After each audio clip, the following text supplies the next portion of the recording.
जय महाकाली, हर हर महादेव, जय गुरुदेव।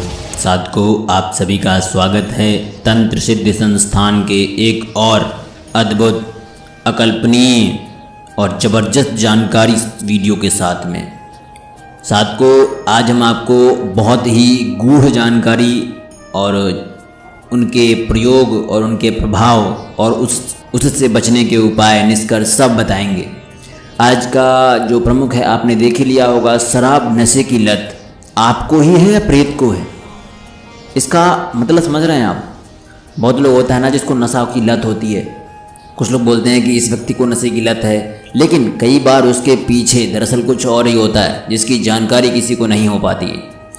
साथ को नशे की लत पारिवारिक, सामाजिक, व्यक्तिगत कारणों से तो उत्पन्न होती ही है, पर यह बहुत से मामलों में ऊपरी बाधाओं जैसे भूत, प्रेत, पिशाच आदि के प्रभाव होने पर भी उत्पन्न होती है। अधिकतर बाहरी बाधाएं अतृप्त आत्माएं होती हैं जो तामसिक प्रवृत्ति की होती हैं। इनके पास भौतिक शरीर नहीं होता, लेकिन इनके पास इच्छाएं होती हैं, जिन इच्छाओं की पूर्ण करने के लिए ये भौतिक शरीर को पकड़ती हैं, पर उसके शरीर के माध्यम से नशे का सेवन करवाकर उसका आनंद उठाते हैं। इस स्थितियों के लिए अधिकतर टोने टोटके बनाए गए हैं। किसी बाहरी बाधा का प्रभाव होने पर सभी तरह के नशा छुड़ाने का उपाय बेकार हो जाता है, क्योंकि उपभोक्ता संबंधित व्यक्ति नहीं अपितु बाहरी शक्ति होती है, जबकि सभी उपाय संबंधित व्यक्ति पर किए जाते हैं। प्रभावित व्यक्ति छोड़ना भी चाहे नशा तो छोड़ नहीं पाता, क्योंकि उसका खुद पर नियंत्रण ही नहीं रह पाता। नशे की लत में प्रेत बाधा के लक्षण क्या क्या हो सकते हैं, ध्यान से सुनिएगा। पहला, जिस पर इस प्रकार की बाहरी बाधा का प्रभाव होता है, अक्सर उनका व्यवहार अनियमित और अनियंत्रित होता है। दूसरा, वह दो प्रकार के व्यक्तियों से व्यवहार करते हैं। पहला, नशे के बिन वह बहुत अच्छा व्यवहार करते हैं, जबकि नशा करने पर उल्टा व्यवहार करने लगते हैं और उनका स्वभाव ही बदल जाता है। कभी इसका उल्टा होता है, नशे के बिना चिड़चिड़ा और उग्र व्यक्ति नशा करने पर शांत और सौम्य हो जाता है। यह दुस्वभाव परिचय देता है कि सब कुछ सामान्य नहीं है और व्यक्ति किसी और के प्रभाव में है। ऐसे प्रभाव होने पर कुछ लोग नशे के बाद मरने मारने को उतारू हो जाते हैं, जबकि वह सामान्य स्थितियों में बहुत विवेकी, समझदार और डरपोक होते हैं। नंबर 3, नशा करते ही उनमें दूसरे तरह के व्यक्ति का प्रभाव दिखने लगता है, जो बहुत साहसी, उग्र, क्रोधी, उल्टी खोपड़ी का हो जाता है। कुछ मामलों में इसका ठीक उल्टा होता है कि एक क्रोधी, उग्र, चिड़चिड़ा व्यक्ति नशा करते ही बहुत बुद्धिमान और शांत अपने आप को दिखाने लगता है तथा बड़ी ऊंची ऊंची शिक्षात्मक, आदर्शवादी बातें करने लगता है। यह प्रभावित करने वाली शक्ति की प्रकृति पर निर्भर करता है कि व्यक्ति नशे के बाद कैसा व्यवहार करेगा। अगला पॉइंट है, अक्सर नशा करने के बाद प्रेत बाधा ग्रस्त व्यक्ति की आंखें तिरछी या कांजी और सुर्ख हो जाती हैं। इनके पसीने के गंध बहुत तेज होती है। बहुत बार नशा किए हुए इन्हें अपने काम याद ही नहीं रहते, क्योंकि नशा करने वाला जा चुका होता है और जो व्यक्ति अब नशे से बाहर आया है, दरअसल उसने नशा किया ही नहीं था।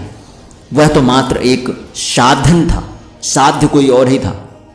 प्रेत बाधाग्रस्त व्यक्ति का माथा गर्म होता है और पेशाब की बदबू बहुत तेज होती है। अब और आपको बताता हूँ किस तरह के लोगों में नशे वाली प्रेत लगने की संभावना ज़्यादा होती है।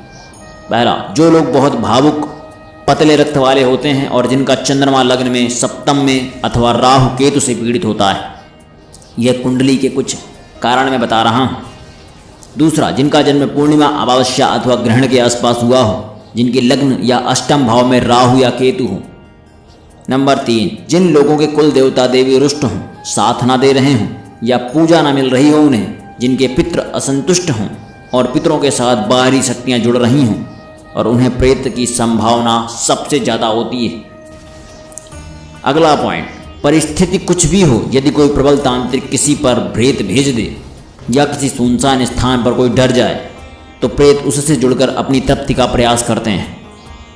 कब और क्यों नशे वाले प्रेत लगने की संभावना अधिक हो जाती है? देखिए, जिनका आत्मबल कमजोर होता है, आत्मविश्वास कम होता है, जो डरपोक होते हैं, जो शीत प्रकृति के होते हैं, जो मानसिक रूप से कमजोर होते हैं, जो मानसिक विक्षिप्त होते हैं, पूर्वजों ने ऐसी गलतियां की हों जिससे कोई व्यक्ति या प्रेत रुष्ट हुआ हो, राहु केतु या शनि की महादशा चल रही हो, अंतर्दशा हो पीड़ित चंद्रमा की महादशा चल रही हो, अंतर्दशा हो कहीं सुनसान निर्जन वीरान जगह पर बिना सुरक्षा के गए हों, परिवार या आसपास किसी नशेबाज व्यक्ति की अकाल मृत्यु हुई हो, तो बहुत अधिक संभावना रहती है कि नशेबाज प्रेत आपको प्रभावित करेगा। अब सबसे पहले बचाव और सावधानियां क्या बरतें। जो लोग उपरोक्त ग्रह स्थितियों योगों में हों, जिनकी प्रकृति ऊपर बताए गए के अनुसार हो, वह माता काली जी का कवच अवश्य धारण करें। अकेले सुनसान निर्जन स्थान, शमशान, मुर्दाघर, वीरान खंडहर में बिना सुरक्षा के अकेले जाने से बचें। भरी दोपहर में मध्य रात्रि में बिना सुरक्षा के अकेले यात्रा से बचें। पेशाब शौच करते समय, थूकते समय ध्यान रखें कि वहाँ पीपल, बरगद, पाकड़, मौलसिरी, गूलर आदि के वृक्ष ना हो। कोई मंदिर, समाधि, मजार, सती, वीर, ब्रह्मपीठ ना हो। बांस के झुंड के आसपास भी यह सावधानी बरतनी है। कुंडली के उग्र और शुभ ग्रह का प्रभाव बढ़ाने का प्रयास करें। घर के ईशान कोण को प्रकाशित और ऊर्जावान बनाए रखें। अपने आभामंडल और औरा को धनात्मक ऊर्जावान रखें। पॉजिटिविटी की चीज़ों को देखें, उन पर लिप्त रहें। नकारात्मकता को दूर रखें। घर में फेंग सुई जैसी चीज़ों का इस्तेमाल करें। वास्तु दोषों को निवारण करवाएं। अपने कुल देवी देवता का निरंतर पूजन पाठ करते रहें। पितरों को शांति के लिए श्रद्धादि कार्य करते रहें। अब निष्कर्ष और बड़े उपाय। इन मामलों में जबकि कोई बाहरी बाधा के कारण नशे की लत उत्पन्न हो, तब कोई भी मनोवैज्ञानिक उपाय अथवा दवा दारू काम नहीं आती। सभी उपाय दवा आदि व्यक्ति पर किए जाते हैं, किंतु नशा बाहरी बाधा को चाहिए होता है। उसे जब नशा चाहिए होता है तब वह व्यक्ति के शरीर को अंदर आता है, उसको प्रभावित करता है और व्यक्ति का स्वभाव बदलता है।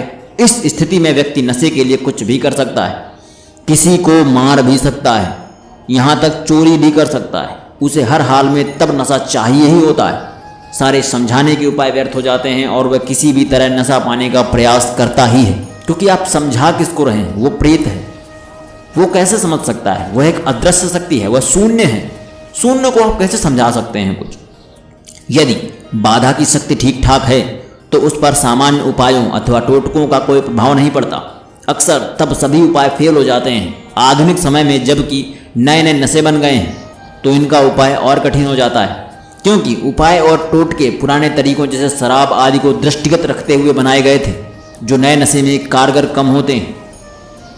यहाँ समस्या व्यक्ति की नशा छुड़ाने की नहीं होती है, अपितु व्यक्ति पर से नशा करने वाले निगेटिविटी या निगेटिव ऊर्जा को छुटाने की होती है। जबकि घर परिवार यह समझता है कि व्यक्ति खुद जानबूझकर नशा कर रहा है, लोग उसके ही पीछे पड़े होते हैं, लेकिन वास्तव में वह दोषी नहीं होता, वह तो मात्र माध्यम है, जबकि नशा किसी और को चाहिए होता है। लोग सोचते हैं कि नशे से व्यक्ति ऐसा कर रहा है, अतः पकड़ भी नहीं पाते कि ऐसा भी कुछ हो सकता है। इस प्रकार की बाधाएं खुद को व्यक्त नहीं करती, कभी नहीं करती, वो खुद को छुपाए रखती हैं।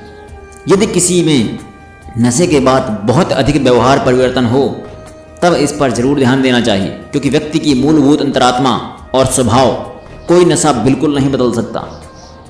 जबकि बहुत अधिक बदलाव हो तो कोई कारण और कोई प्रभाव जरूर होगा। जरूरी नहीं है कि परिवार में सबके साथ ऐसा हो। जो कमज़ोर स्थितियों वाले होते हैं अथवा जिनकी प्रकृति कमज़ोर होती है, उन पर इसका प्रभाव अधिक होता है, जल्दी होता है। यहाँ महत्व शरीर की मजबूती का नहीं, अपितु आंतरिक मजबूती और रक्त की प्रकृति का है। नशे की आदत किसी में होना, उस पर से किसी भी तरह के नकारात्मक प्रभाव को हटाने का सबसे पहले उपाय करना चाहिए, क्योंकि यह व्यक्ति की सोच और उसकी नैतिकता को बहुत गंभीरता से प्रभावित करते हैं, जिससे वह खुद को नई दिशा नहीं दे पाता है और बहुत अधिक अंतर्द्वंद का शिकार रहता है। नकारात्मक प्रभाव हटने से व्यक्ति की चेतना काम करने लगती है और उसकी सोच सही दिशा में चलने लगती है, जिससे उसे दिए सलाह भी प्रभावी होते हैं, जिससे अंततः वह गलत आदतों से मुक्त हो जाता है। विषय इतने जटिल हैं कि बिना संपूर्ण प्रकरण को समझे उनके उपाय नहीं किए जा सकते। जैसे यहाँ जब तक शक्ति का आकलन ना हो तब तक कोई क्रिया ठीक से काम नहीं करेगी। यदि प्रभावित करने वाली शक्ति की शक्ति अधिक हुई और उपाय की शक्ति कम हुई तो वह और अधिक विध्वंसात्मक हो जाएगी और अधिक विध्वंसात्मक हो जाएगी, जब उसे यह महसूस हो कि उसे हटाने का उपाय किया जा रहा है। इसलिए सबसे पहले जरूरी होता है कि शक्ति का आकलन कर लिया जाए। हम अपने शत्रु को जब तक पूरी तरह से जान न लें तब तक उस पर आक्रमण करना हमारी मूर्खता होती है। आपको एग्जाम्पल देता हूं, हमारे प्राचीन भारत में चाणक्य ने जब पहली बार आक्रमण किया और सीधे जाकर केंद्र में आक्रमण कर दिया, ना पूरी सेना के बारे में जाना, ना उसकी ताकत के बारे में जाना, ना उसकी स्ट्रेंथ के बारे में जाना, और सीधे घनानंद पर आक्रमण कर दिया और पहली बार मुंह की खानी पड़ी चंद्रगुप्त मौर्य और चाणक्य को। फिर चाणक्य ने रणनीति और कूटनीति से पूरे घनानंद के साम्राज्य को समाप्त किया और नंदवंश की अंत किया। क्यों किया? क्योंकि अब एक उन्हें शक्ति का आकलन किया उन्होंने पहले, क्योंकि पहली बार हारे थे। वही यहां पे है कि बिना सामने वाली शक्ति का आकलन किए आप उस पर अगर वार करते हैं तो आपको बहुत बुरा खाना पड़ेगा। और अगर सामने वाले को पता चल जाए आप उस पर आक्रमण कर रहे हैं, उसे हरा रहे हैं, उसे हटा रहे हैं, तो वह और विध्वंसात्मक हो जाएगा, वह अपनी शक्ति का पूर्ण प्रयोग करेगा। इसीलिए पहले उसकी शक्ति का आकलन अवश्य कर लें, फिर किसी भी उपाय को करें। इन प्रकरणों में विशिष्ट विश्लेषण की आवश्यकता होती है, उसके बाद ही उपाय होने चाहिए, अथवा उपाय ऐसा हो कि वह एक ही बार में सटीक काम कर जाए, प्रभाव कैसा भी रहे। यह काम भी बिना परिस्थिति समझे नहीं हो सकता है। यहाँ हमारा उद्देश्य नशे के कारण कुछ समझने की है, अतः कोई सीधा उपाय देना संभव नहीं है। किसी जानकार तांत्रिक से संपर्क करें और दक्षिणा के साथ परामर्श लें और बताएं उसे। ध्यान रहे, तांत्रिक प्रतिभावान, प्रतिभाशाली और जानकार होना चाहिए। किसी झोला छाप के पास मत जाइएगा जो आपके पैसे भी रख ले और आपके चीज़ों को नाश भी कर दे। आशा करता हूँ आपको मेरे द्वारा दी गई जानकारी स्पष्ट होगी, आपको कुछ जानकारी समझ में आई होगी और आप भी अब इन चीज़ों को गौर करेंगे कि अगर आपके घर में कोई ऐसा है तो आप उस पर गौर करें कि क्या सच में ये नशे में हालत में है या नशा कर रहा है, या इसके अंदर से कोई नशा करवाया जा रहा है। तो आशा करता हूँ आपको समझ में आ गया होगा। मुझे विदा दीजिए। जय महाकाली, हर हर महादेव, जय गुरुदेव। महाकाल आपकी महिमा अपार है।